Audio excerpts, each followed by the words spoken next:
It's time for the Bible. We don't really know for sure what is and what is not. Holy Ghost, God, baby. God blasted on the spot. Ghost.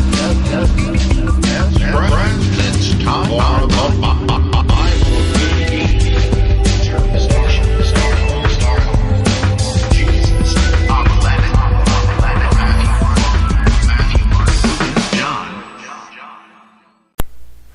Ho, ho, ho!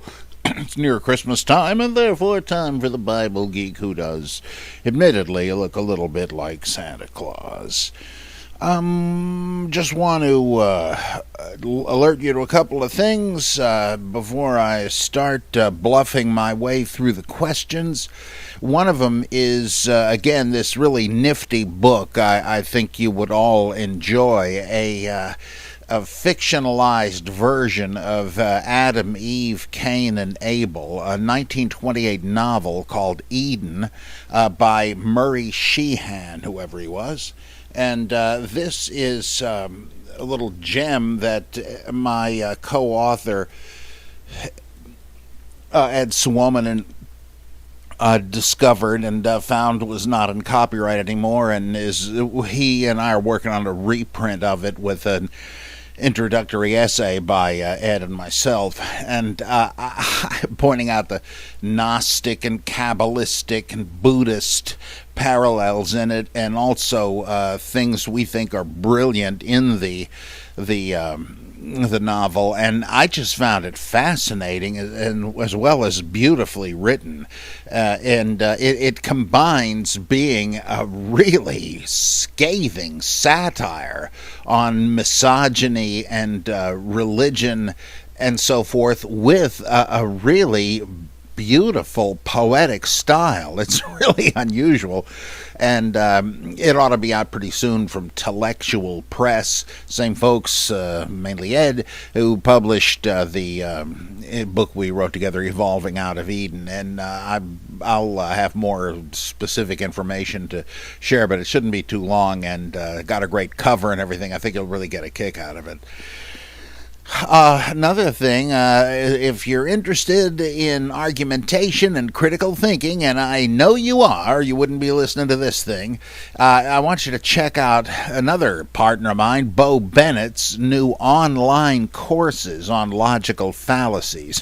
Oh boy, do those come up often in apologetics and religious polemics. In this course, he explains in detail dozens of the most common fallacies, how you detect them, how to avoid them, and he's got audio-visual content. So, of course, he did a book on this, but this is like an enhanced multimedia presentation. So if you want to improve your critical thinking skills while supporting the Bible Geek, because some of it does come my way, please visit my partner's URL at BibleGeek.MasteringLogicalFallacies.com. And you can enroll in the thing. And again, there's no spaces in this. It's BibleGeek.MasteringLogicalFallacies.com. This guy is really something. I think you'll really enjoy that too.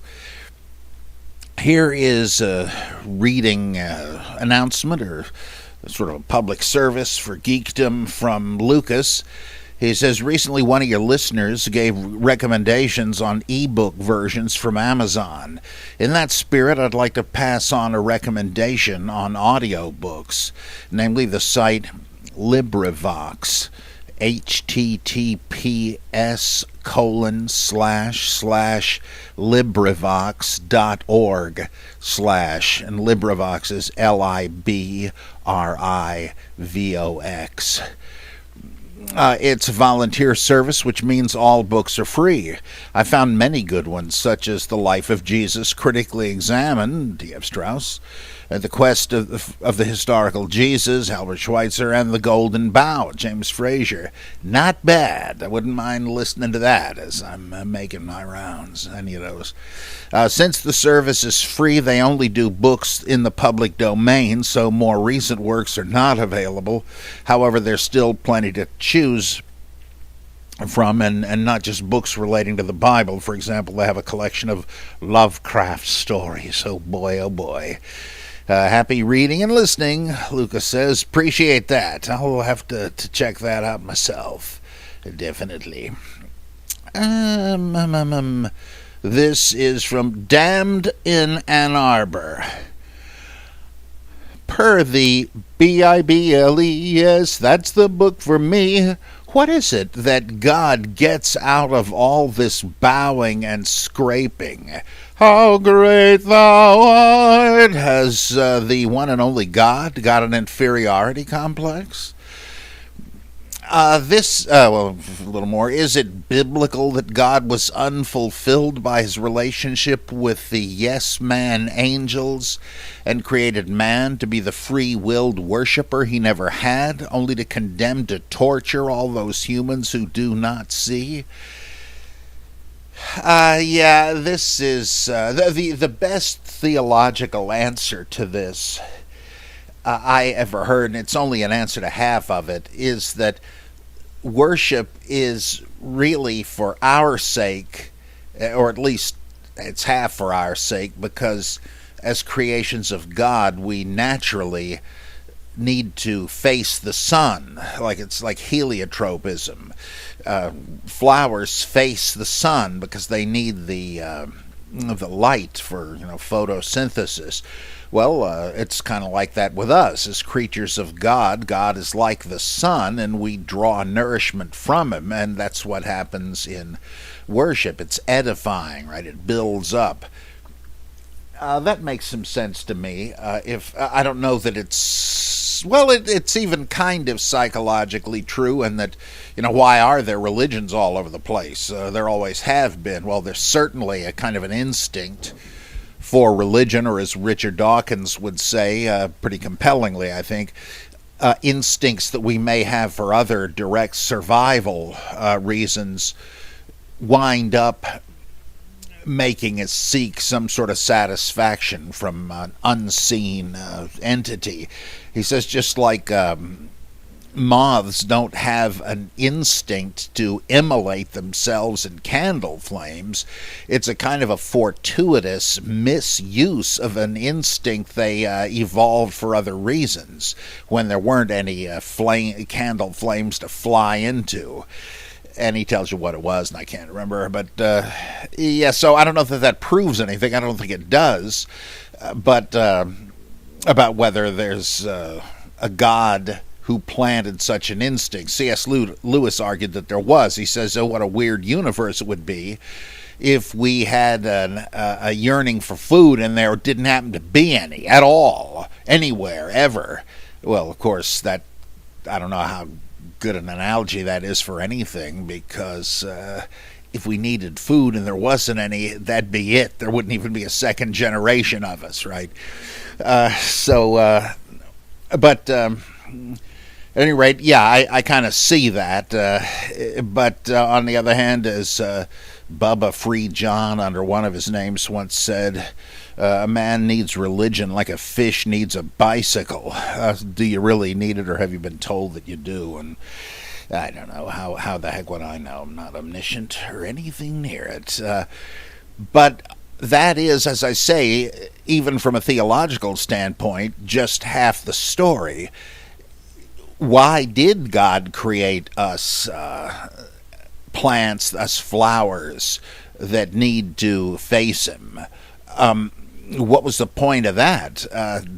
They weren't just there. I mean, he made us for some reason, and traditionally, so the Westminster Catechism says, what's the chief end of man? And it said to glorify God and enjoy him forever. Well, that's both halves of it. God wants the glorification, the worship of his creatures.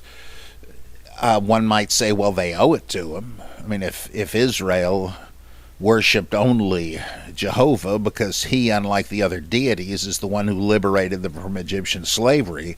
Well, they owe him the regard. That makes some sense. Well, if that's the case, how much more do we owe God gratitude and worship for making us in the first place? We wouldn't be here able to decide whether or not to worship God if he hadn't made us. At least this is what theology says, right? But why should he care? I mean, like in the Sermon on the Mount, if you give only to those who you are sure will repay you, well, what's the point? Even sinners do that. You should give whether or not you're likely to be repaid. Now, that means you're a sitting duck for every Tom, Dick, and Harry with his hand out. I don't know that if that's envisioned. Just don't be a stingy jerk. That's the, give out of compassion. I don't know that you can read much more into it than that. But still, why isn't God like that? Western theology, well, even Eastern, I think Hindu theology says that God didn't create worshippers or anything else because he needed the company or anything else. I mean, God is supposed to be completely self-sufficient. He doesn't need anybody for anything. He's God, for Pete's sake. Being all-powerful and all-wise, God could not experience insecurity. He couldn't have an inferiority complex. I guess people will worship me because I'm good enough, I'm smart enough, and doggone it, people worship me. No, it's what, God couldn't do something? Well, yeah, that's just a manner of speaking. It just means since an inferiority complex or neediness is itself a deficiency, then God is without deficiencies by definition. It's not that oh boy, I wish I could have an inferiority complex, but I just can't do it. No, it's like being healthy instead of sick, right? So why would he need worshipers? Did he need reciprocated love? Well, supposedly he already had that in the Trinity. Is he damaged or harmed in some way by people not worshiping him or by there not even being anybody to worship him? No, it couldn't be. Right? God is self-sufficient, the aseity of God. So I have to go with Whitehead's statement that this business about God creating people to bow and scrape before him just as a primitive notion derived from the ancient Eastern despotisms, where you had to bow and scrape before the king who probably did feel like he wasn't great enough if people weren't obsequious toward him. And, well, you could say, well, it's just policy. He has to be respected, so he has to be concerned about what people think about him. Well, I can see that. It might not be personal anxiety, but still, surely the Lord and Creator of the universe doesn't have to worry about stuff like that. How am I doing in the polls lately, Michael the Archangel? Well, you've dipped a little bit after that bunch of plagues in Egypt. Come on, it's ridiculous. Or if it isn't, you're just talking about raw mythology in which it would make sense, right? But you're talking about theology where you apply some reason to the thing and so on. Well, once you do that, I think there's just no particular reason for it, why God must be worshipped. The only thing that would remain, as I see it, is that the heliotropism analogy, that being creatures of God, even though we don't know why the heck he created us, it would mean that we're cheating ourselves, even starving ourselves by not worshiping. But that really doesn't get at, why the heck did he create us if he didn't need us and all that? So I think you're right, it just doesn't work. Let's see, and all of these theories as to why God might or might not have created us. Of course, the Bible never addresses that. Well, it does actually, but theology ignores it. The gods wanted somebody, and just one guy would do, to tend the Garden of Eden, which was their pleasure garden, like Nebuchadnezzar's hanging gardens, right? And that's why. But that, again, that just makes sense only in the context of raw mythology. So thanks, damned one.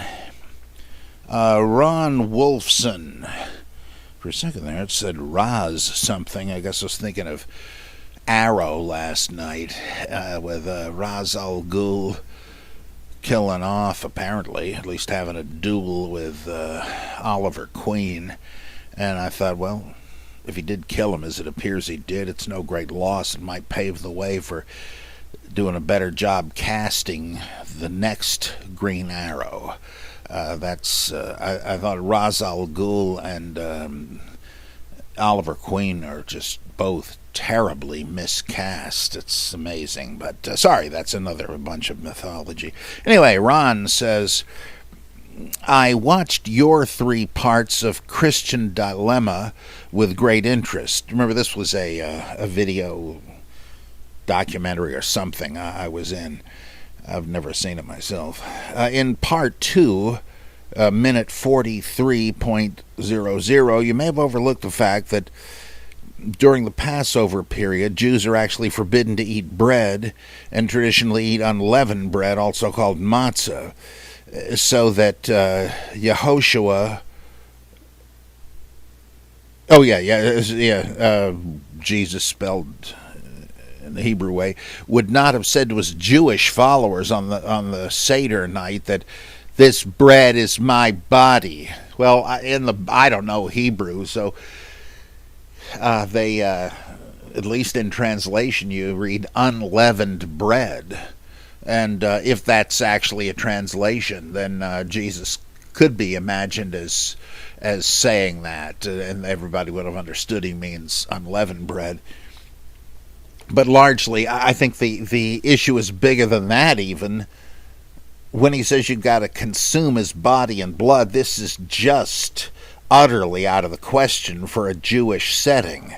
It has to come from mystery religions, where, as in the case of Osiris, who is a grain god, his followers drank wine or beer to symbolize his blood, and bread as his body because he was the grain and the vine, right? So, I mean, that's one of the places where I just think it's inescapable that Christianity was derived from mystery religions, or to put it bluntly, it was a mystery religion.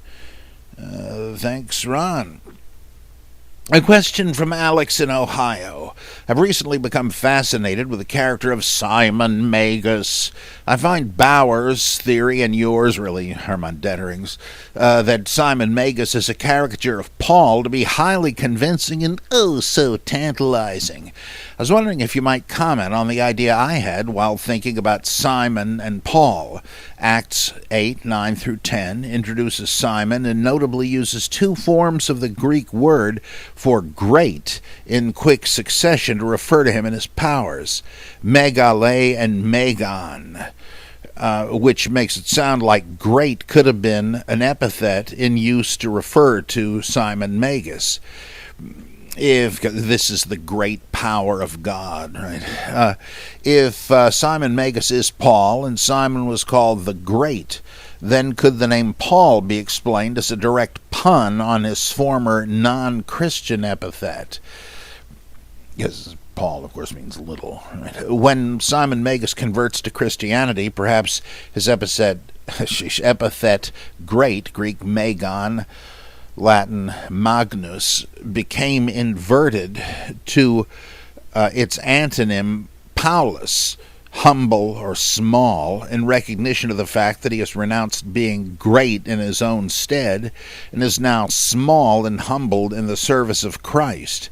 This would further cement the Paul-Simon connection. Well, I mean, not the guy that teamed up with Art Garfunkel, but the Paul/Simon connection, and provides an etymology for the name Paul that doesn't have that doesn't involve slandering him. Under this theory, a historical Paul could well have created the title Paulus for himself. What does the Geek think? Has this been proposed and or shot down elsewhere? Thanks. Not that I know of. It does seem possible, as well as, at least in English, people are always confusing Simon the Magus, the mage, the magician, with Simon Magnus,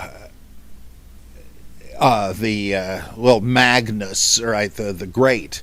And but I don't know that was danger in the original. I wouldn't be surprised, since both words do come like megalomania, the mania of thinking yourself great, and magus, that's Greek too. So that could be the confusion. But Dettering talks about how it would make sense in Gnostic terms for Paul to be a kind of a theological epithet. Seek to one of the Agrapha says something like seek to go from greatness to smallness, and so on. Or one of these little ones, don't cause them to stumble, and all that. So what's going on there? It could be that, I don't know how it could be more than just a speculation, but it seems like a pretty healthy one to me. That is interesting.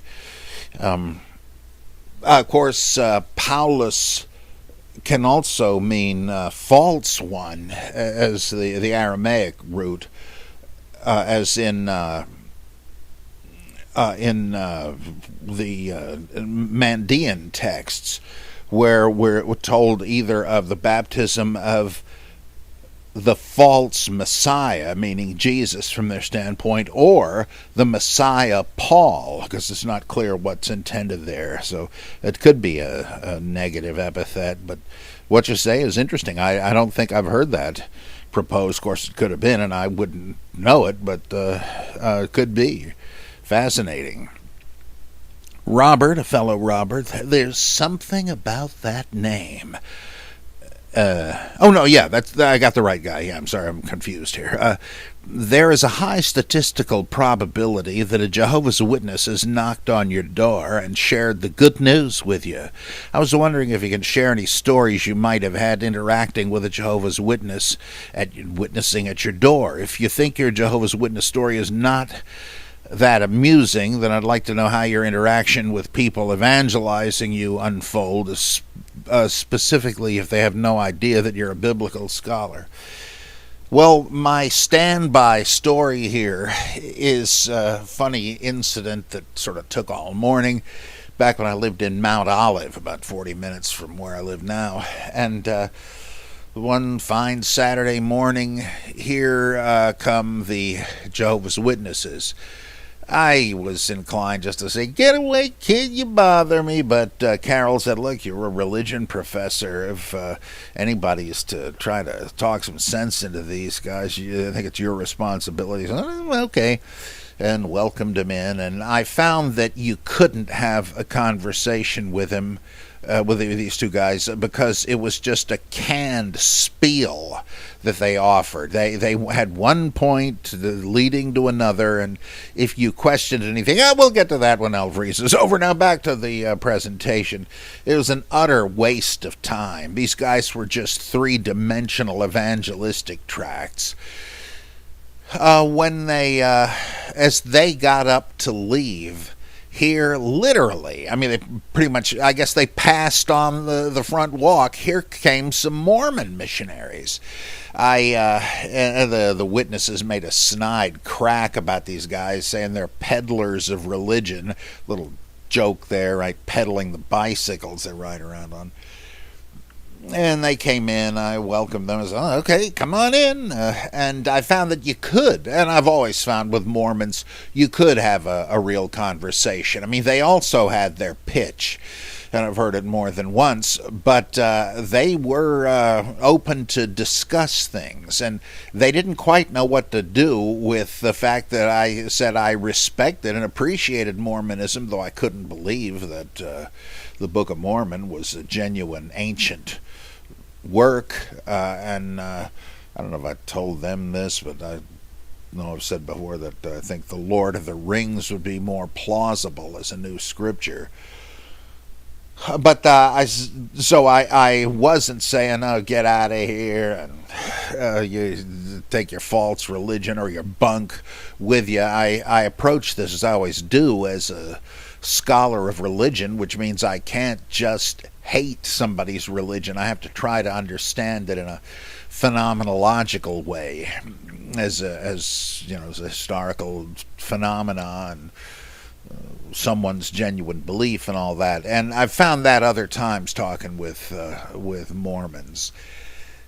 I recently, a year or so ago, had a couple of Jehovah's Witnesses come to the door, and I had a brief, pleasant conversation with them because they said something about one of their versions of the Bible, I guess the New World Translation, and I said, yeah, I've read an interesting comparison recently with several modern editions of the Bible, and the author, Jason Bedune, pointed out how again and again the New World Translation of the Jehovah's Witnesses was more accurate, oddly enough, that the theological bias was usually on the part of more mainstream Orthodox Bibles. Well, she was surprised I knew about this and said, yeah, that's great, that's true. And I said, yep, I think you guys have a clearer eye on some things. But of course, as a movement, it's totalitarian and just got blinders on. But they were pleasant people, and I like being pleasant with people.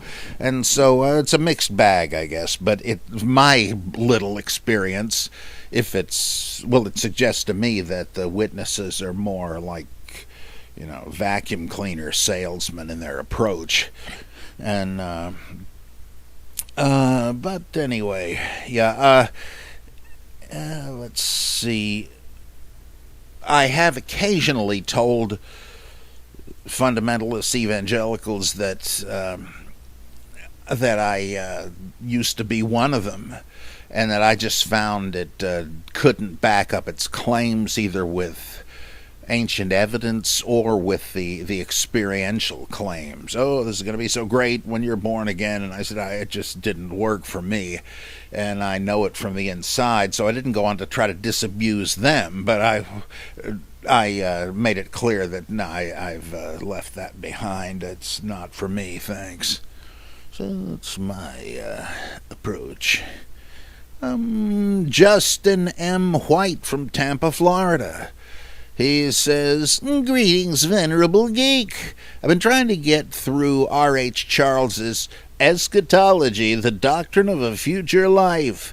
Given the time in which he is writing, I'm not surprised to see what might be considered a neo-orthodox bent, if I understand the concept correctly, where he argues for progressive revelation and treats early Hebrew heathenism as completely distinct from the underlying logic of Yahweh worship.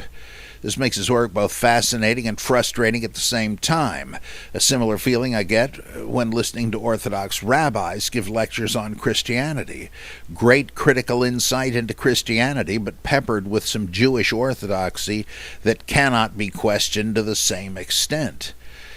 Interesting. Yeah, I find that reading other classics of religious scholarship, what the old-time critics thought about Canaanite influence on the Hebrews once they conquered the land, and now it seems clear that the Hebrews simply were Canaanites, and there was never any exile and return and conquest and all that. So you have to bracket a lot of things, but it's still worth getting through. Anyway, in the first essay of Eschatology, Charles is discussing the use of teraphim. When he gets to the issue of David using teraphim, he states, later these teraphim were considered images of Yahweh, for we can hardly regard it as possible that David, the champion of the religion of Yahweh, would have worshipped the teraphim in their original character as household gods. In support of this, he quotes 1 Samuel 19:13 through 16, which, as far as I can tell, gives no indication that these are anything except household gods. The verses read as below in Young's literal translation. And Michal and his wife causeth David to go down through the window, and he goeth on and fleeth and escapeth. And Michal takes the teraphim and layeth on the bed, and the mattress of goat's hair she hath put for his pillows, and covereth it with a garment. And Saul sendeth messages to take David, and she saith, He is sick. And Saul sendeth the messengers to see David, saying, Bring him up in the bed unto me, to put him to death. And his messengers come in, and lo, the teraphim are on the bed, and the mattress of goat's hair for his pillows. Is Charles just harmonizing here, or are there other indications that teraphim came to be understood as images of Yahweh? I think he is just harmonizing. He said, well, it can't mean what it seems to mean, because we all know David was God's favorite and all that. Look, he named two of his kids after one of the earlier gods of Jerusalem, Shalmanu, the sunset god, Absalom and Solomon. Now, of course, they could have just been handy names, and people didn't care where they came from, but I think that's like Christians named Isabel, right? Beautiful Isis. They don't know that anymore, so it's just a nice name to them, but it's a little hard to imagine that in that ancient context people wouldn't have realized that. But I think he's just being deductive there, and that it's the only real question about the teraphim are, were they the same as one of the uses of Rephaim, the ghosts of the dead floating in the subterranean ocean, kind of like a scene in The Return of the King by Tolkien. And if so, does that mean that these images, the teraphim, were supposed to be effigies of dead ancestors and therefore vestiges of ancestor worship? And I think that's probably true. And then also, what size were they? Because there's a scene in Genesis where I think it's Rachel who is hiding her father Laban's household gods under her skirts, which implies they're small, like trophies or something. But in this one, it implies it was a life-size statue. Well, there's no real problem there. No doubt they had them in different sizes, but yeah, I think that it definitely has to do with the spirits of the departed, and that they were kind of worshipped. Like, think of the scene where Saul goes to the witch of Endor and says, I want you to call up the shade of the recently deceased Samuel, and she does, and says, Behold, I see a god rising up out of the earth. Yeah, and it is Samuel. He's a god, right? Well, strange use of the word, given later monotheism, but the dead were kind of gods as prophesying spirits, and that would mean, yeah, Samuel, it was his teraphim that came up. I know there's a singular version of that. Don't happen to know it. Yeah, so I think he's wrong about it being images of Jehovah.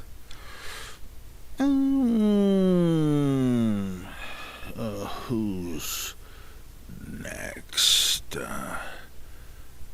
Yeah, okay, that's Justin.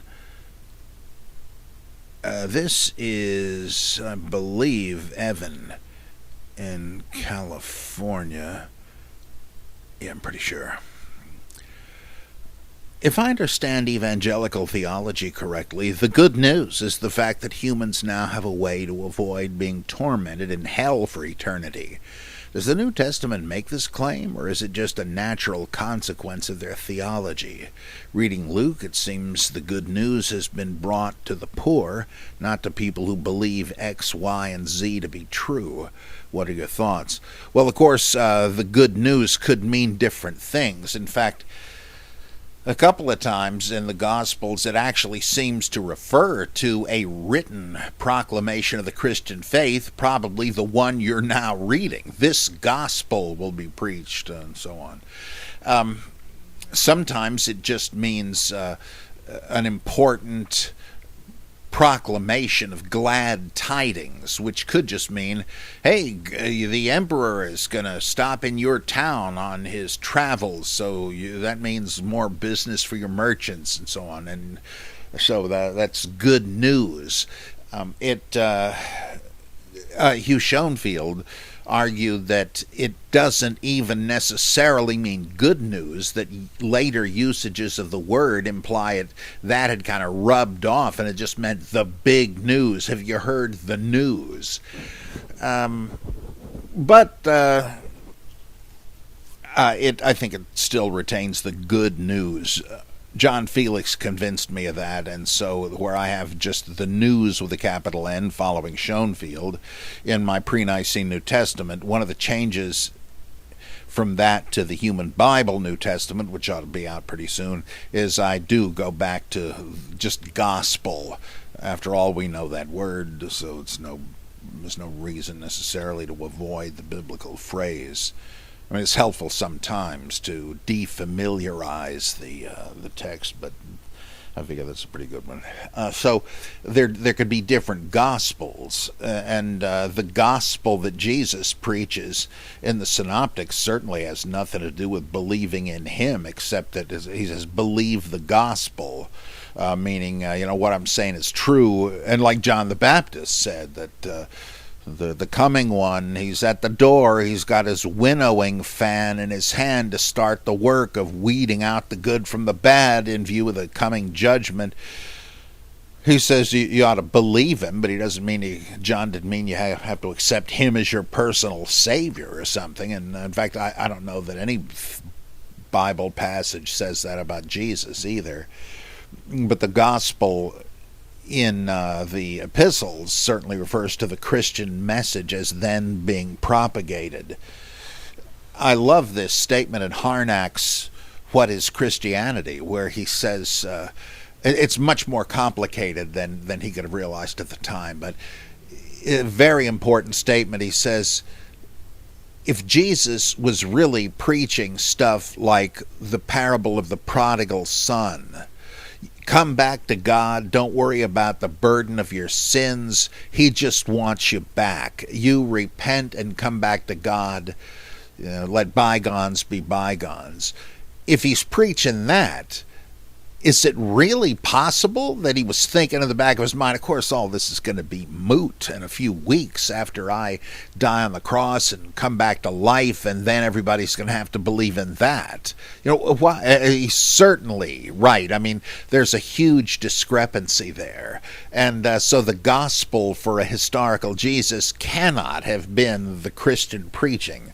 As Bultmann said, how did the proclaimer become the proclaimed? And that's a very complicated message, but it just underlies the fact that I think you're correct. I'm not sure the evangelists really take that into account even. Let's see. This is from Justin again. He says, I was looking for information on Esau as the possible first man, as I was curious about the relationship of the Hebrew word for man, ish, and woman, isha, and wondering if the name Esau had some linguistic connection. I didn't find anything in scholarly databases, but did come across an article by Stephen Molen, M-O-L-E-N, on the mysterious opponent of Jacob in Genesis 32. While reading this, I opened up Young's literal translation to Genesis 32 and noted that Young translated Mahanaim in verse 2 directly as two camps. I remember you commenting in your Genesis lectures, which I found on YouTube, that this was possibly a fragment of some celestial battle which has been cut. And that's by the way, derived from Hermann Gunkel's Legends of Genesis. But with Young's translation of Mahanaim as two camps, and then later rendering verse 7 as, "And Jacob feareth exceedingly and is distressed, and he divideth the people who were with him, and the flock, and the herd, and the camels into two camps." Is it possible that the redactor has put verse 2 in as a commentary on 7, or as some sort of foreshadowing? Yeah, I think it's implicitly an etymological myth. There's this place, two camps. What the heck? Why?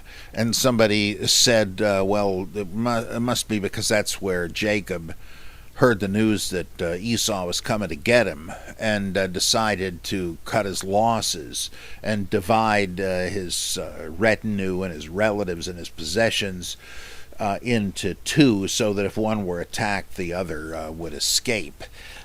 And so the story grows out of this name, who could have had a much more mundane explanation. So I think it is, as with all of these etymological stories, a kind of a guess as to what the name meant. Well, they could have named it that if this happened there. So I think it is kind of a narrative comment.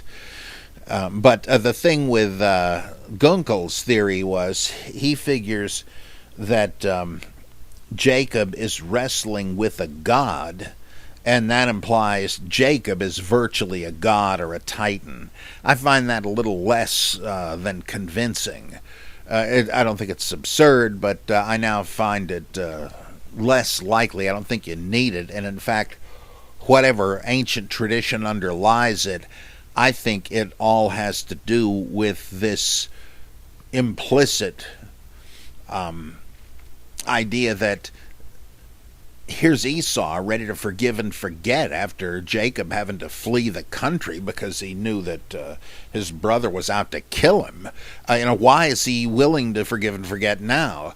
And the obvious answer is he has prospered just as Jacob has. And why was he mad at Jacob? Because Jake cheated him out of his birthright as the firstborn, which would mean he would have gotten the greater part of the inheritance, or at least the blessing of the firstborn. If the father, Isaac, had blessed you, you would... it's like the opposite of a curse. It would happen. The good things would come to you. Like I was listening to Christmas music today, and old Jose Feliciano was singing Feliz Navidad, and he says something about having a prosperous year ahead. Well, yeah, that wasn't just a wish in the ancient world. It was believed that would come true. Well, Esau figures, I'm screwed. He cheated me out of it, the bastard. But then, of course, he winds up doing just as well, and so there's no reason to hold a grudge any longer. But it looks to me like the point is that the night before they're going to meet, he's close enough to sneak over to where Jacob is at the riverbank awaiting the dawn, and to try to, under cover of darkness, get his licks in. He is going to forgive him, but not until he quenches his reduced thirst for revenge. He doesn't try to kill Jacob, but he does fight him. And he doesn't want to be recognized, not because he's Dracula who has to flee the dawn, but he doesn't want to be recognized as Esau. And so he's on his way. Jacob calls the place where he fought him Peniel, face of God, which originally must have been just a holy site of sacrifice, meaning I'm in the face or the presence of God. And then he winds up meeting Esau the next day in Penuel, another version of the same name. And he says to Esau, seeing your face is like seeing the face of God, Oops. And Esau had said the night before, you've wrestled with God and prevailed. He's kind of winking to him. Yeah, I know what was going on. Now let's be pals again. I think that's really the point of it. I mean, Gunkel could be right, usually is, but that may be the underlying meaning of some version of the story. But let's see. Okay, thanks, Justin. Keep up the good work. Oh, MJ. Now, who is this? I don't know. Having recently read about Dumuzid, the good son, and the two aspects of the character of the shepherd and mighty king and the fisherman, it's hard not to spot direct parallels with the iconography of Jesus in the New Testament. He was, wait for it, born of a goddess whose name means virgin. Any thoughts, further information, or speculation would be ambrosia to this lost lamb. Yeah, Dumuzi is Tammuz also.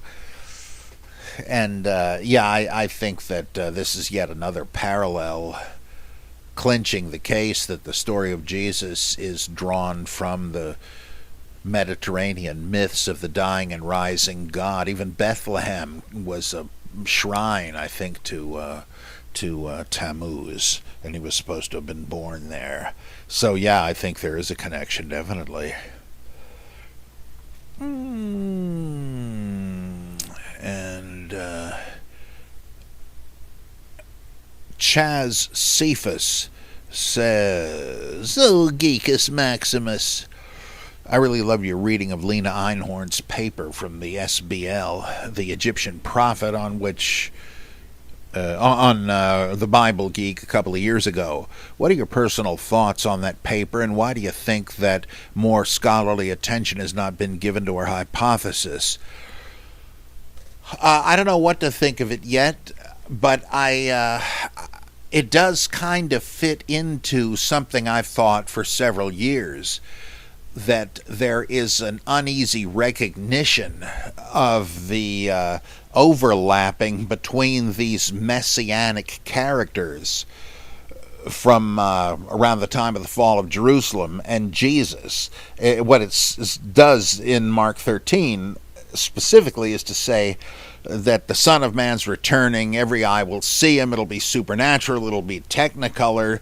Don't fall for it when people say, I am he, coming in my name, in the name of Christ. No, that can't be, because it's going to be technicolor and special effects when Jesus shows up again.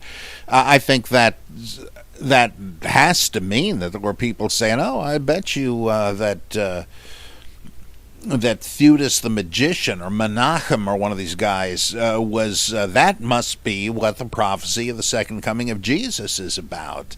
And saying, no, don't do it. And I think that in the Passion narrative, you see a bunch of things that were lifted from Josephus or just contemporary knowledge of the same events, having to do with these figures in and around the time of the fall of Jerusalem. The triumphal entry comes from the story of Simon Bar Giora cleansing the temple of the zealots and all that, and so on. Much of the Passion narrative as he's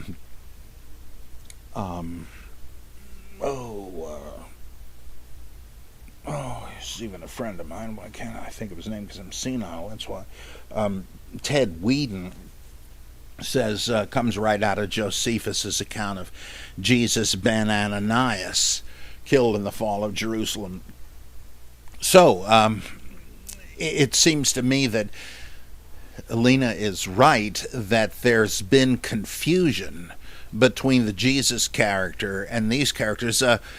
Burton Mack, in his just super great book, A Myth of Innocence, Mark and Christian Origins, he says that surely Mark has taken a lot of stuff from the fall of Jerusalem and retrojected it onto the time of Jesus. And and I think somehow or other Lena Einhorn is making the same sort of a case. Now, why is she not acknowledged and so on? Well, it's simply because the thesis is too radical in its implications, and scholars like Bart Ehrman and others who were very well read and prominent in the scholarly guild naturally hesitate before accepting something that would create a whole different paradigm and really make impossible the scholarly quest of the historical Jesus as it's currently argued. And in a way, I don't mind this. I think people shouldn't be blown about by every wind of doctrine. As Kuhn said in The Structure of Scientific Revolutions, normative science always makes somebody with a new theory really work for it. You've really got a burden of proof to show that your proposed framework is more adequate than the traditional one. But that's what the traditional one had to do too. You always have to battle against current assumptions. That doesn't mean they're all bigoted censors and all that, though that can happen. But you do have to sing for your supper. You do have to run the gauntlet, just as you would expect of somebody with a different theory. And I think that's what's happened. Lena's view is kind of new enough and radical enough.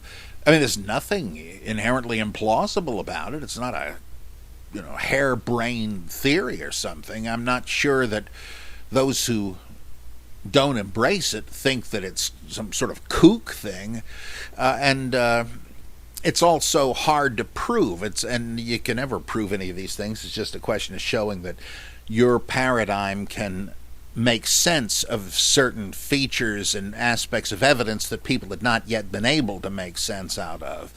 And there are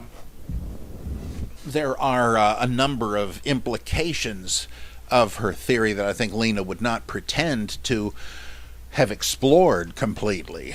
So I think it's not just bigotry, though there is a kind of scholarly stubbornness, but that's not inappropriate. I mean, I don't expect Bart to overnight convert to the Christ myth theory. I don't know whether he's taken it seriously or not, but even if he did, I wouldn't expect an easy conversion to it. And I think the same thing is true here. By the way, whether he does ever convert to it is of no concern to me. Right? I'm not hoping and praying he'll accept the lack of Jesus as his personal savior. Who cares, right? Just an interesting theory to kick around, as they all are.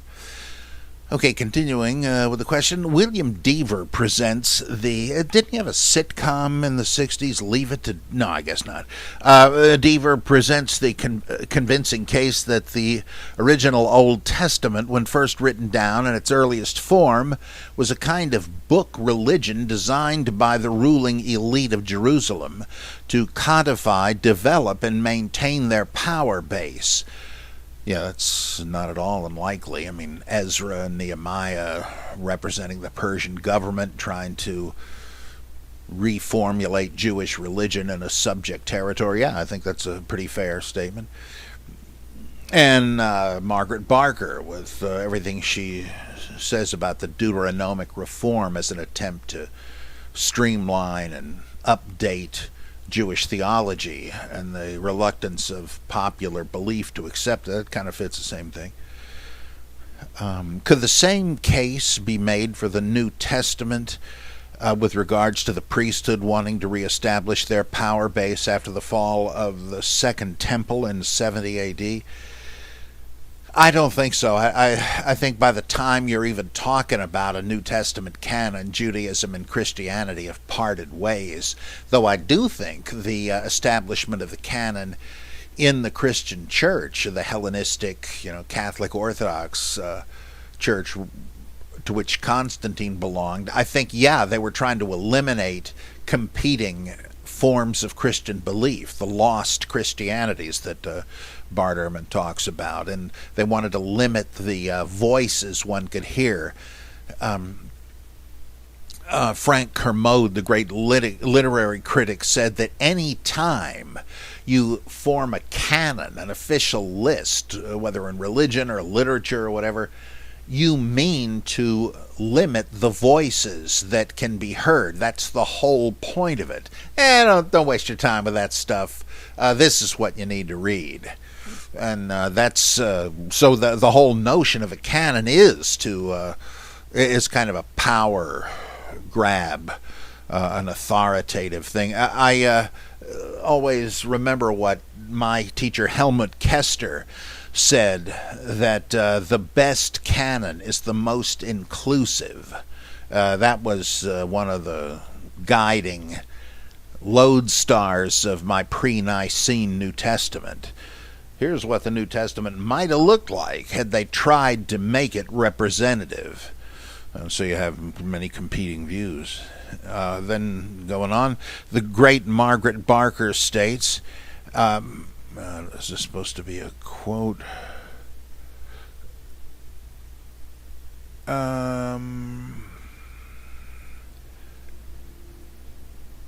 Okay, let me. This may be a summary, but there's no quote marks here, but I'm guessing it's her. Many of the old certainties have been destroyed by new knowledge. What has become clear to me it's a quote, time and time again, is that the evidence indicates that pre-Christian Judaism was not monotheistic in the sense that we use that word. By the way, why am I not trying to do a female voice? The only English one I can do is the one from Monty Python, and I don't want to make Margaret Barker sound ridiculous. Many in first-century Palestine retained a worldview derived from the more ancient religion of Israel, in which there was a high God and several sons of God, one of whom was Yahweh, the Holy One of Israel. Yahweh, the Lord, could be manifested on earth in human form as an angel or in the Davidic king. You are my son, today I've begotten you, right? It was as a manifestation of Yahweh, the Son of God, that Jesus was acknowledged as Son of God, Messiah, and Lord. Remember, Yahweh is one of the sons of El Elyon, so Yahweh is the Son of God. If this hypothesis is sustainable with regard to the New Testament being a rewrite of Old Testament stories, wouldn't this back up the idea of a crucified... Wait. I'm not sure if we're still reading Margaret here, but at any rate, if this hypothesis is sustainable with regards to the New Testament being a rewrite of Old Testament stories, wouldn't this back up the idea of a crucified Son of God before the creation of the world, as held by many Gnostics? I think that she makes a darn good case that Gnosticism, Philonism, and various things, various religious phenomena in contemporary Judaism and Christianity do represent the underground continuation of these pre-Deuteronomic themes, these archaic forms of Jewish faith. And I think she's right. This isn't even really an alternative to other theories about the origins of Gnosticism, because everybody admits that just as there were many, Gnosticism was like the hydra-headed heresy. It had as many roots as it did heads, to mix the metaphor. Judaism, right, of course, but Zoroastrianism too, and it's no surprise then that the rabbis, like going back to the Pharisees, had been impressed with Zoroastrianism and even identified Zoroaster with Baruch, the disciple of Jeremiah. I mean, you're only doing that if you're trying to legitimate a syncretistic fusion of Zoroastrian and Jewish beliefs. That's why the Pharisees were called that. The Parsees, the Zoroastrians. Let's see. People suggest that Gnosticism is in part dependent upon Plato. Well, look what they found at Nag Hammadi, part of Plato's Republic. Oh, it's got to be a cousin to Hermeticism. Well, what do you know? There are Hermetic tracts there, and it's very clear to me that there are many tributaries to Gnosticism, and so I don't think to accept Margaret's view you have to exclude the others. Or Chaim Maccabee's view that it was the Gnosticism with its weird satirical views of the Garden of Eden and all that represented satire of Judaism by Greek-speaking Egyptian non-Jews who were thinking of becoming Jewish proselytes and then recoiled from it. That would explain why they knew so much about the Bible but didn't like it. That could well be. It's a mixed bag. Let's see.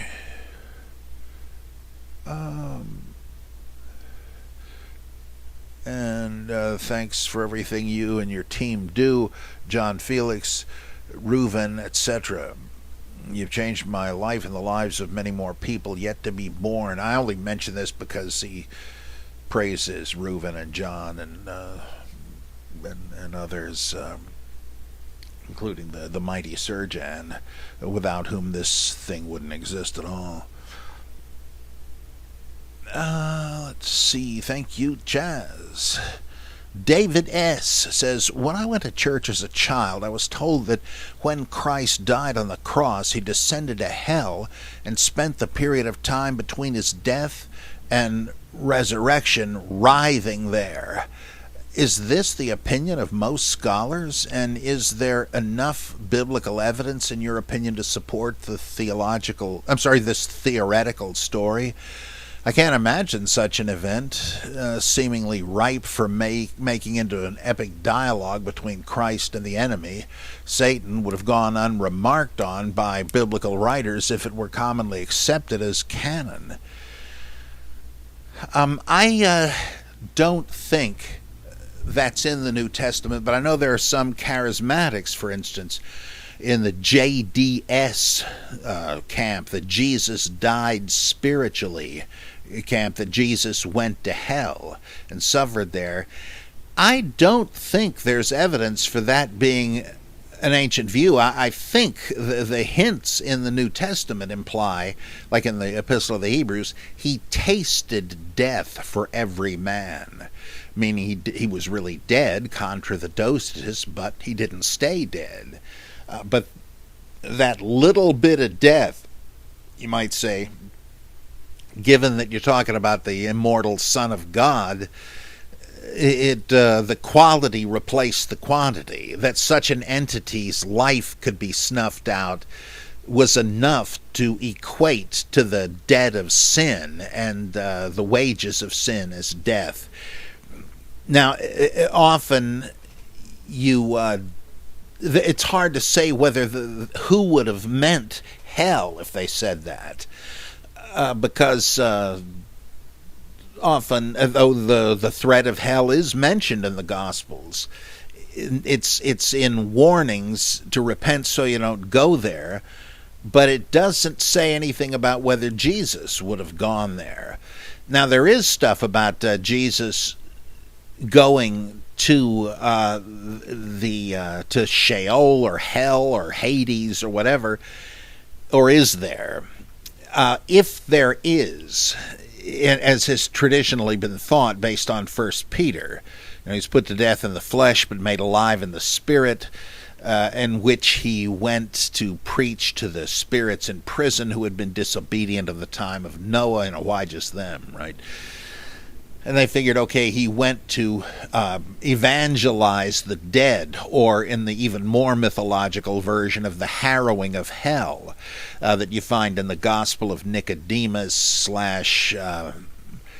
Acts of Pilate. Pretty much two names are the same thing, though there are many text versions of it. We're told that Jesus did go to Hades or hell or whatever between his death and resurrection, but it was only to bust out the prisoners there, the righteous of the Old Testament, who had been held there hostage or prisoner by the devil, or two devils actually, Satan and Beelzebul, and that now Jesus broke them out of the place and led them to freedom, like Captain America does in the first Cap movie, right, where the whatever division it was, 103rd or something, and that became the basis of various atonement theories, like Gustav Aulain's Christus Victor. Jesus. Now, the Colossians does say he defeated the principalities and powers on the cross, but that's on the cross, not afterward. I think this is all. I don't think you find that in the New Testament. It's based, but didn't I just say it's based on 1 Peter? Well, yeah, but a misreading of it. I am just convinced that Edgar J. Goodspeed was right. I think it was Goodspeed when he said that this is a scribal misreading. It doesn't say made alive in the Spirit, in which he went to preach to the spirits in prison.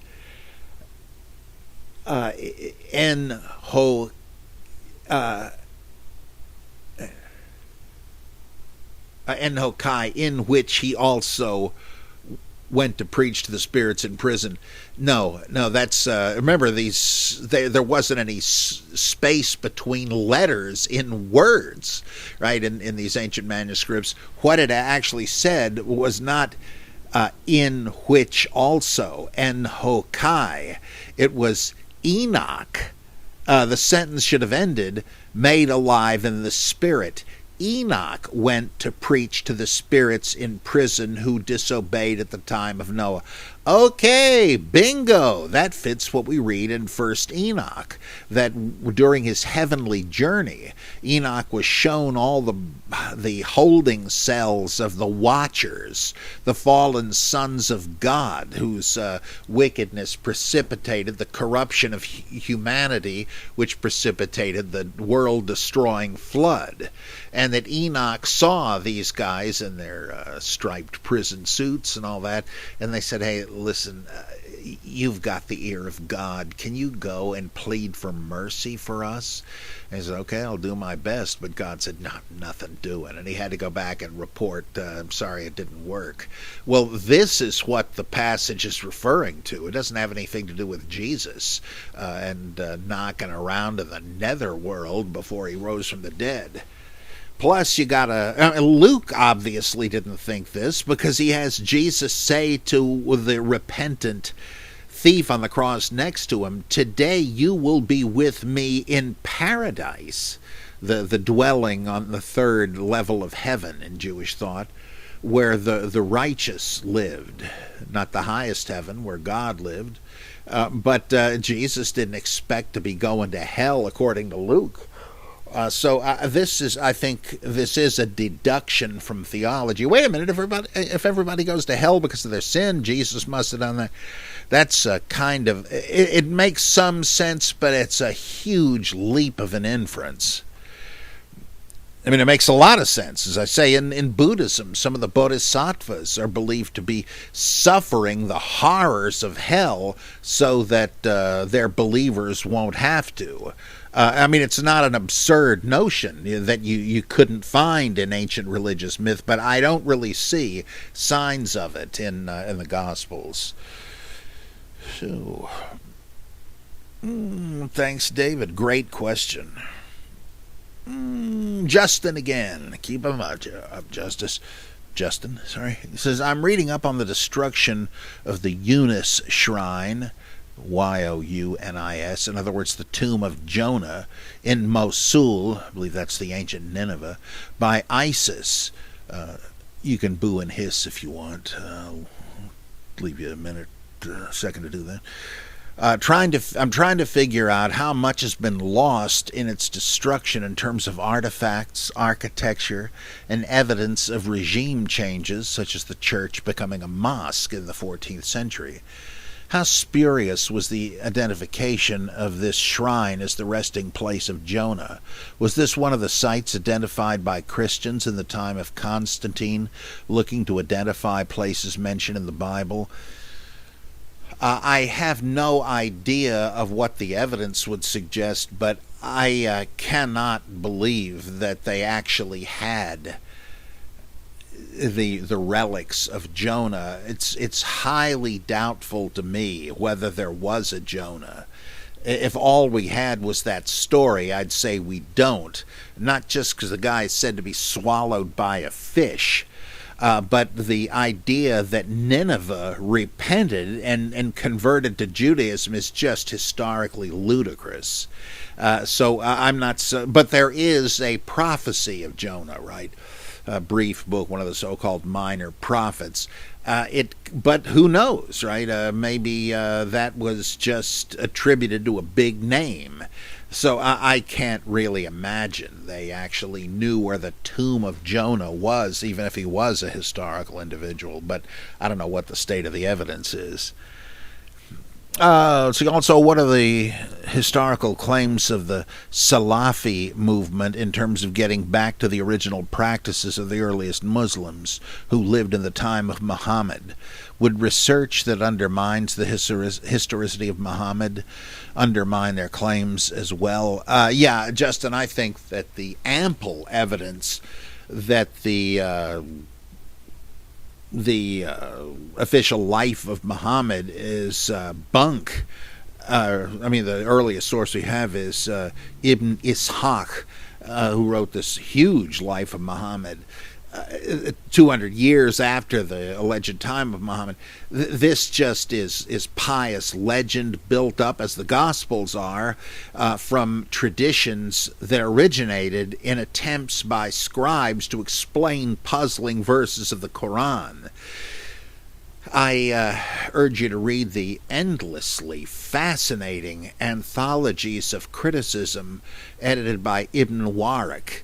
His latest one, a massive tome filled with goodies, is called Christmas in the Quran, and it has to do with the recent work of Christoph Luxemburg and many others. He also wrote what the Quran really said, or says, I don't know which Quran, about different versions of the text. His quest for the historical Muhammad and others. Just look up Ibn Waraq, IBN WARRAQ. Most of these books are from Prometheus Books, and they are gems. There's just no reason to believe any of what is traditionally said. And there is reason to doubt, like in Robert Spencer's book, Did Muhammad Exist? There's serious reason to doubt that Muhammad even existed, which I, until recently, thought was a crazy polemical view put forth by Soviet scholars who naturally wanted to undermine all the religions. But I find out that no, that is a serious, quite plausible view. So I'd look up Ibn Waraq for that. But yeah, the Muhammad of faith is a product of the needs of the early rival scribes and so on. And let's see. Charles Collette, I haven't heard from him recently enough. I'm an Eisenmanian when it comes to New Testament theory. Me too. Hallelujah, brother. Speaking of which, have you and or other Bible geeks checked out his New Testament courses on YouTube? I have not, I'm ashamed to say. I just don't have the time, but I should make it because I think this guy's a genius. As my late mentor Darrell Dowdy once said after reading his book, James the Brother of Jesus, this guy is the new F.C. Bauer. Okay, sorry. He does Historical Jesus, Paul and James, the Dead Sea Scrolls, great stuff. Yeah, if you can spend the time, and it'll be well worth it. You should check those out, his YouTube courses. The guy is just great. My question has to do with him, and I'd ask him if I knew he'd respond, but I'd also like your particular take on the matter, if you don't mind. You and Eisenman are, as far as I'm concerned, as radical as they come when it comes to New Testament scholarship, and I believe posterity will hold y'all as certified agents in the post-Bultmann era of New Testament scholarship. I'd like to think so, but I regard myself as a popularizing scribbler, and it's just impossible for me to imagine that. It'd be great if it were true, but I'll never know. Thank you, though. Robert Eisenman seems to dismiss the notion that Paul is a tent maker as mentioned in Acts. My question is whether this is a mere literary device to make Paul seem a humble guy, simply passing on the word, or does tent maker carry a larger connotation? Also in 1 Corinthians 9, many conventional scholars reference the chapter to reinforce the idea Acts puts forward. Paul never actually says that he's a tent maker, but he does explicitly mention privileges that the other apostles get to enjoy, which are not being utilized by him, yet he wants the credit. How humble. The chapter is fairly self-explanatory, but if there are deeper meanings which you've been able to gauge that would obviously escape a simple person like myself, I doubt if you deserve that appellation if you're reading Eisenman. Could you please illuminate? I think that this issue of whether Paul and Apollos have the right to compensation, though they don't take advantage of it, is a very interesting one. Dieter Georgi, another Bultmannian, a professor at Harvard Divinity School in the recent past, I don't know if he still is, he wrote a great book called The Opponents of Paul in 2 Corinthians. The great Gerd Tyson, Theisen, wrote a book on 1 Corinthians, I can't think of the title, where he deals with this too, and it seems that the issue there is that, you know how in the mission charge that you find in Mark, twice in Luke and once in Matthew 10, it says when you go out, go from house to house. If somebody will host you, then give them your blessing of protection, but if they don't, withdraw it and say, okay, you're taking your own chances when the judgment of God comes because your village wouldn't put us up. Or the thing in Matthew 25, the hell with you goats, when you saw me in the gutter, sick, not adequately clothed, starving, you didn't lift a finger to help me. What? Lord, when did we see you in such straits? Don't you remember that street bum, etc.? If you failed to help the least of these, my brethren, you failed to help me. Who's he talking about? Well, he's talking to the nations, interestingly, and the point seems to be, as I think George Eldon Ladd said, and others have, this is about the nations, the targets of Christian evangelism, as you see in the last 2 or 3 verses of Matthew, the sheep are those in the nations who do accept the gospel. The gospel must first be preached in all the nations, etc.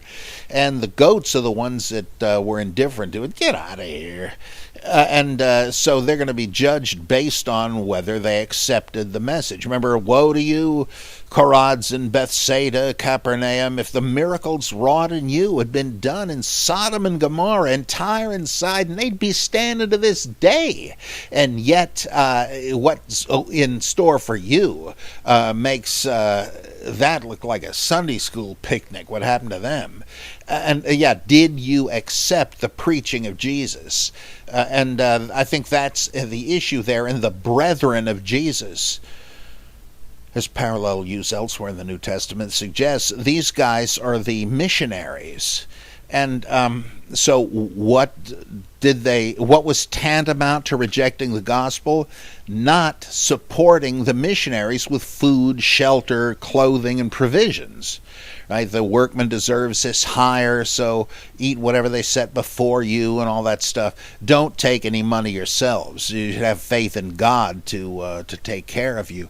That's really the issue. And some who were itinerant preachers and so-called apostles, as in the Didache, went around happy to receive provisions and housing from the people that they preached to, and they were opposed to Paul and said, "Look, we're doing what what Jesus said apostles are supposed to do. This guy doesn't dare do it because he knows he doesn't deserve it. That's why he's laboring with his own two hands," which it says in Thessalonians and all. It doesn't happen to say what he was doing, but tent making is certainly not implausible. I mean, Rabbi Shammai was a carpenter.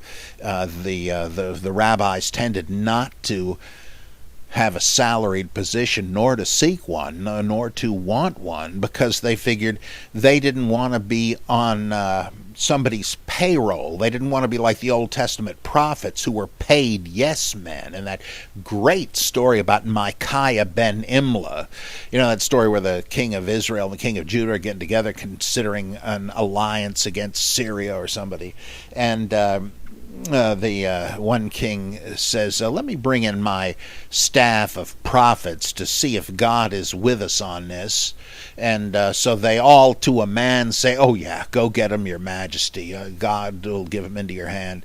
And the other king smells something fishy here, and he says, "Do you not have anybody else that might have a different viewpoint?" He says, "Well, there is that nuisance, Micaiah ben Imlah. He never says anything good.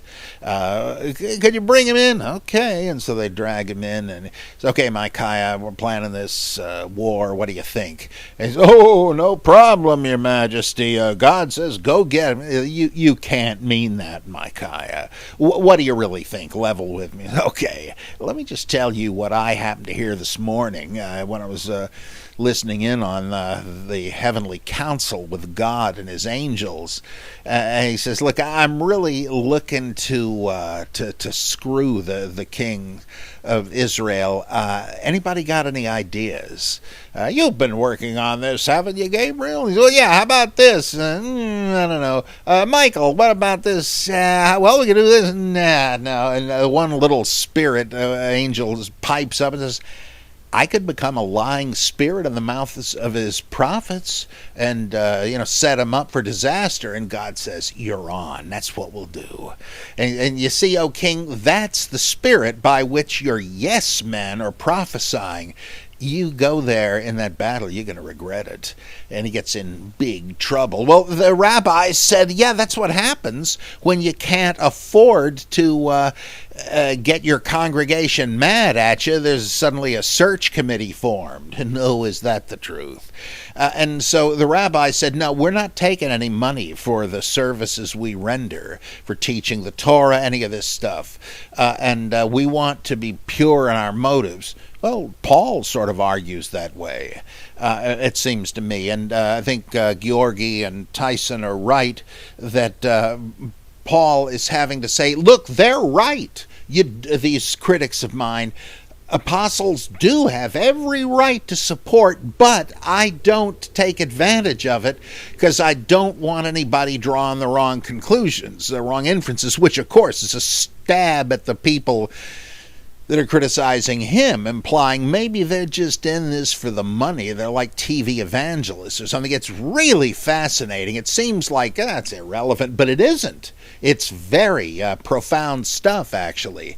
Now, I happen to think Paul didn't write any of these, but that doesn't matter. The issue was the same, and naturally you would want to invoke Paul in your interest against a rival viewpoint, or if people had complained about Paul and tried to undermine his legacy and the authority of his successors, you might pose as Paul to say that, oh no, there's a very good reason for this. So it's quite fascinating. You don't want to say that, what Jesus said was full of crap. No, you want to say, well, he's right. He's right. But this seems to me to be the higher way to go.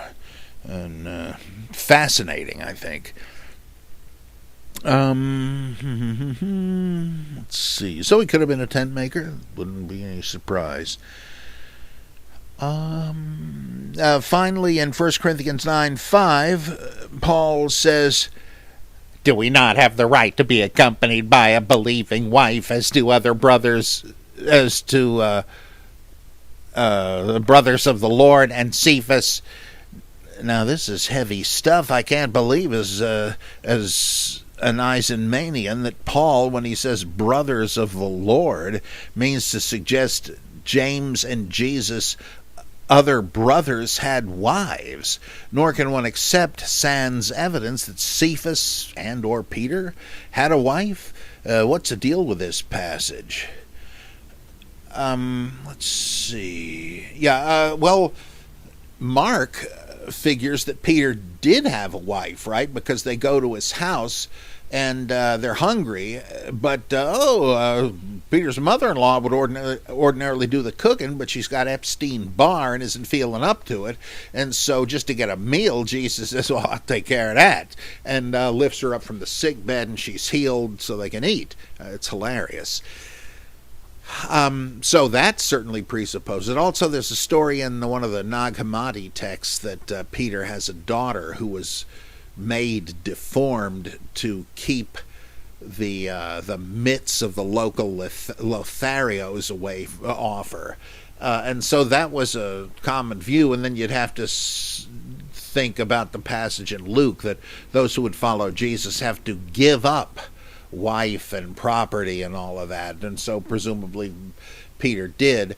But what does he mean, the brethren of the Lord? And I think this certainly implies, as Eisenman and many others have said, that the brethren of the Lord are another name for or a subclassification of Christian apostles, so that these guys are missionaries like the apostles, and he's saying they take literally a sister as wife. Well, could mean a wife who's also a Christian, though that seems to me trivial. I don't think you would point that out. I think this is a reference to the rather controversial practice in the 2nd and 3rd centuries of the virgines subintroducti, so-called the practice of wandering, traveling missionaries accompanied by a woman who they might or might not be legally married to, but who are their assistants, and they live in celibate brother-sisterhood. I mean, we know that was going on. There are even a couple of epistles on virginity ascribed to Clement of Rome, pseudepigraphically, but 2nd century stuff, as I remember. And Chrysostom and Tertullian discuss this. I think that's what's at stake here. But it was controversial, even among Christians. And I think that's the dispute that's reflected here. What the heck? This almost sounds kinky. They're traveling with female companions they're either not married to or they are, but they're celibate. Well, that's what they did, as other sources make clear, and I think this is referring to that. But it doesn't need to seem that weird. It's kind of like a Catholic priest who has a housekeeper living with him. Presumably nothing funny is going on, but precisely because they're not married, they have an assistant to do the domestic chores and so on. And it's not that odd. But again, it's a question of what are people going to think? Like Paul says, I want to eliminate any possibility of somebody thinking I'm a money-grabbing charlatan just preaching what people will pay to hear. Yeah, I have the right to be supported, and you have supported me in need, you Philippians and Corinthians, but when I don't, this is why. And in the same way, he says, well, I have every right to have a housekeeper, a secretary, so to speak, but I don't do it. Because obviously some people would wonder about that. And I'd rather not have my preaching of the gospel overshadowed by such desires. What's this guy doing? Okay, finally, Charles says, I've been loving the Bible Geek for years now, and I'm a huge admirer of your work, namely the amazing Colossal Apostle. I don't agree with everything you say, but how you think is so important. It's taught me more than your actual conclusions. I am so glad to hear that. I think you guys have I've bored you into a coma by repeating this so often, but I am not trying to win converts to my opinions. No, but it is by stating them that I'm trying to stir the pot and help fellow Bible geeks to continue their own synthesis. So I'm trying to supply some ideas you might not have heard of and ways of interpreting facts and all that. So so you're doing what I'm hoping Bible Geek listeners will do, and use this as food for thought and come up with your own conclusions, as I've done, right? I'm far from thinking that in some Hegelian manner I have arrived at the final truth. How ridiculous. No, I'm just sort of playing the scholarly game and trying to contribute to the discussion, and I'm glad you get that, Charles. So I wish you well on your own journey, and everybody else too. Let's see. Okay, this is from Jennifer. I don't know if it's Jennifer Cohen. I don't think it says. She's a higher critical student of mine. She says, what are your thoughts as to why Ishmael has a cameo at Abraham's funeral? In Genesis 25, 8 through 11, the text states that Abraham died and was gathered to his people. His sons Isaac and Ishmael buried him in the cave at Machpelah in the field of Ephron, son of Zohar the Hittite, east of Mamre, the field that Abraham purchased from the Hittites. There Abraham was buried with his wife Sarah. After the death of Abraham, God blessed his son Isaac. The text then goes on to list the sons of Ishmael and where they were settled. That is, opposite Egypt in the direction of Assyria. This is meant to imply a reunion between Ishmael, Isaac, and Abraham. An attempt to rehabilitate Abraham for sending Hagar and the baby Ishmael away, despite being told by God that doing so fulfilled God's plan. Is it an attempt to equate Ishmael's descendants with the Assyrians? Well, elsewhere I think it says that they're the they're the antecedents of the Arabs. I think that this is all a matter of genealogical linkage. Gunkel pointed out that there are all these stories about the patriarchs and who they married and the names of their descendants, because this was a way of forging a bond, whether military, commercial, or religious, or whatever, that you would say, okay, from now on we're blood brothers. But to seal the deal, they would posit that they were literally kindred and had the same ancestor. And you might plug in your branch of the family tree at any point. But as long as you were, like the Moabites and the Ammonites, though Israel hated them and vice versa, were linked to Abraham by Lot. And that was a way of acknowledging that they did have some sort of ethnic or, again, military or political relationship, though it had gone sour. In this case, it's no accident that the reminder that Ishmael was also a son of Abraham just as much as Isaac was, it is followed by this list of Ishmaelite tribes, because it's trying to tell you, like, who's in what order. It's saying that all those tribes of Ishmaelites, for whom Ishmael is the eponymous fictive ancestor, they are in the same family tree as the tribes of Israel. And they're reminding you of that, and that there is perhaps grudging admission that, yeah, we're related to them, even though brothers don't get along all the time. And so these guys don't either necessarily, meaning that their nations don't, but they can't deny you can't choose your family. It's like an analogy, but they believed it literally for political purposes.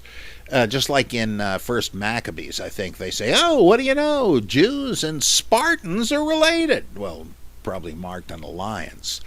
And so I think that's what's going on there. It's reinforcing this supposed link between the Ishmaelite confederation of tribes, another Amphictyony, as they call it in Greece, a tribal league. They're connected, though not in the same Amphictyony, speaking in tongues here, as the tribes of Israel. Footnote, minimalists assure us that there were not any Amphictyonies involved in Israelite history, that it's a fiction, but it must be borrowed from the lore of Mediterranean Amphictyonies. We know they did exist. It's just that, like, for a long time, critical scholars have said, I bet you that's how Israel got together, an alliance of tribes who had no blood relation, and but from there on in they thought they did and said they did. But now they tend to say, no, this is one way in which the biblical writers are trying to justify this federation of tribes, which is a fiction, itself a fiction, that Israel was ever organized this way. In fact, Giovanni Garbini, in his utterly fascinating book, History and Ideology in Ancient Israel, shows that the whole notion of 10 or 12 tribes is very late in the day and is a literary motif used to organize some of the traditions. But it's like the disciples in the New Testament.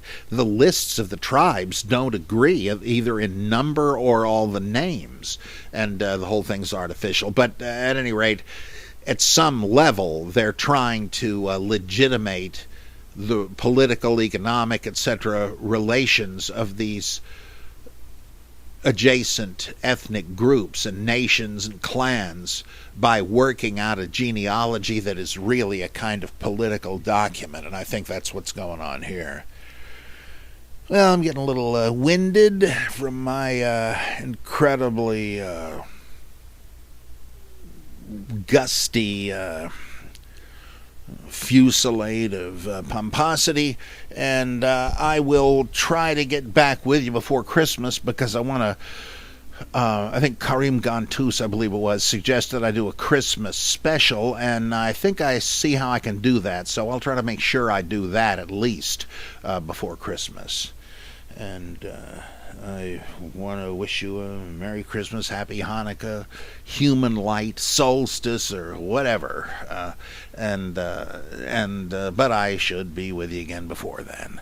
And if you can help out the old geek and his family, that'd be great, and I want to thank you so much for those of you who have, but I want to reassure you again, if you're not in the position to do that or simply not inclined to do it, that's fine with me. So please don't get the wrong idea here. I guess I want to be like Paul in that regard.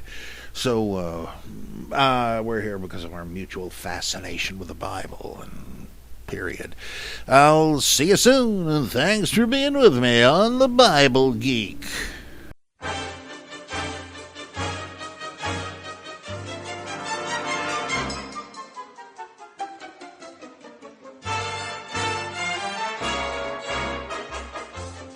The Bible Geek was recorded by Robert M. Price and produced by John Felix and Sergeant Jovanovich.